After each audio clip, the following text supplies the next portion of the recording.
we have seen that in the series LCR circuit, the voltage V, instantaneous voltage V is given by Vm sin omega t and I is given by Im sin omega t plus phi.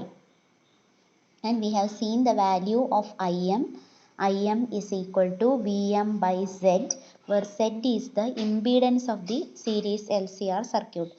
Now phi is the phase difference between current and voltage. അപ്പോൾ അതിൻ്റെ phasor diagram വരയ്ക്കുമ്പോൾ suppose this is the phasor representing voltage, then current is ahead of the voltage by a phase difference phi. ഇനി graphical representation ആണെങ്കിൽ ആദ്യം നമ്മൾ voltage വരയ്ക്കുക, sine curve വരച്ചു, voltage this represents V. Current is ahead of the voltage by phase difference phi ആണ് അല്ലേ. ഫൈൻ്റെ value നമ്മൾ impedance ട്രയാങ്കിളിൽ നിന്ന് എഴുതി. എന്താണ് phi equal to tan inverse X C minus X L by R. Tan phi എന്ന് പറയുന്നത് X C minus X L by R ആണ്. അപ്പോൾ depending on the value of X C and X L, the value of phi will vary. ഇനി current is ahead of the voltage പറയുമ്പോൾ ഇവിടെ മുകളിൽ നിന്നാണ് start ചെയ്യേണ്ടത്. അത് പൈ ബൈ 2 ആണെങ്കിൽ നമ്മൾ എങ്ങനെ ചെയ്യും? വോൾട്ടേജ് 0 ആകുമ്പോൾ കറണ്ട് മാക്സിമം ആവണം. അപ്പോൾ ഇവിടെ ഫേസ് ഡിഫറൻസ് പൈ ബൈ 2 അല്ല, അതുകൊണ്ട് നമുക്ക് വരയ്ക്കുമ്പോൾ ഇത് പീക്ക് വരണം എന്നില്ല, വേറൊരു വാല്യൂന്ന് കറണ്ട് സ്റ്റാർട്ട് ചെയ്യുക. ഇങ്ങനെ സ്റ്റാർട്ട് ചെയ്തു, ഇത് പീക്ക് വരുന്നത് വേറൊരു പോയിന്റിലാണ്. അതേപോലെ ഇതിൻ്റെ മാക്സിമം വരുന്നവിടെ ഇത് മിനിമം 0 വരണം എന്നില്ല. ഫേസ് ഡിഫറൻസ് പൈ ബൈ 2 ആവുമ്പോഴാണ് അങ്ങനെ വരുന്നത്. അപ്പോൾ we can draw like this. Any value of phase can be drone.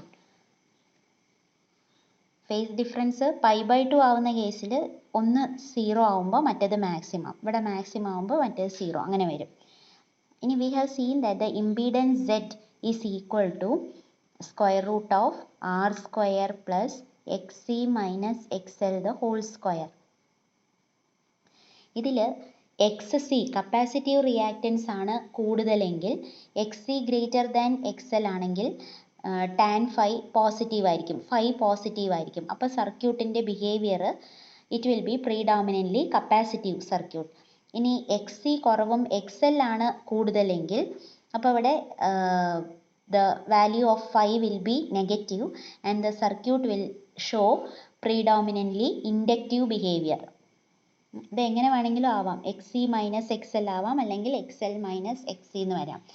ഇനി ഇംപീഡൻസിൽ നമ്മൾ I M is equal to V M by Z എന്ന് പറഞ്ഞു. അപ്പോൾ ഈ കറണ്ട് മാക്സിമം ആവുന്നത് എപ്പോഴാണ്? ഇംപീഡൻസ് മിനിമം ആവുമ്പോഴാണ് അല്ലേ. Current I M is maximum when impedance Z is minimum. ഈ സെഡിന് മിനിമം വാല്യൂ എത്തുന്നത് when X C equal to X L. When X C equal to X L ഇത് 0 ആവും. അപ്പോൾ എന്തായി? Z is equal to root R square എന്ന് പറഞ്ഞാൽ Z equal to R. Impedance Z is equal to R and current I M is equal to V M by Z എന്നുള്ളത് V M by R, the maximum value of current ആയി. അപ്പോൾ ഒരു series L C R circuit maximum current admit ചെയ്യുന്ന സമയം എന്ന് പറയുന്ന ആ സമയത്ത് X C will be equal to X L and the circuit is said to be in resonance at that time. അപ്പോൾ ഇവിടെ നമ്മൾ ഫ്രീക്വൻസീസ് വേരി ചെയ്തിട്ട് X C equal to X L, X C എന്ന് പറയുന്നത് എന്താണ്? 1/c ഒമേഗ, എക്സ് എൽ എന്ന് പറയുന്നത് L omega. So we have omega ഈ സൈഡിലേക്ക് കൊണ്ടുവന്നു കഴിഞ്ഞാൽ 1/LC equal to omega square or omega equal to 1/√LC. ഇനി ഒമേഗ പറയുന്നത് it is equal to 2πf. Omega is 2πf ആണ് 1/√LC. Therefore f is equal to 1/2π√LC.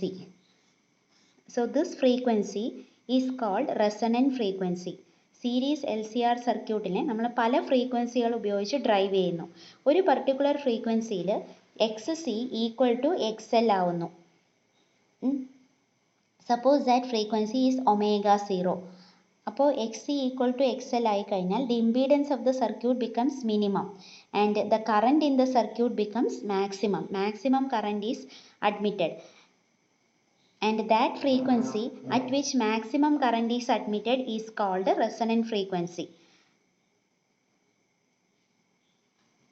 At resonant frequency, current admitted Im is equal to maximum and impedance Z is equal to minimum.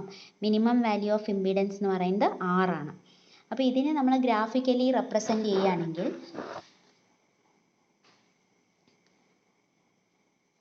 if we are plotting current along the y-axis and frequency along the x-axis, we can see that at the resonant frequency omega 0, maximum current flows through the circuit. Resonant frequency maximum current is admitted.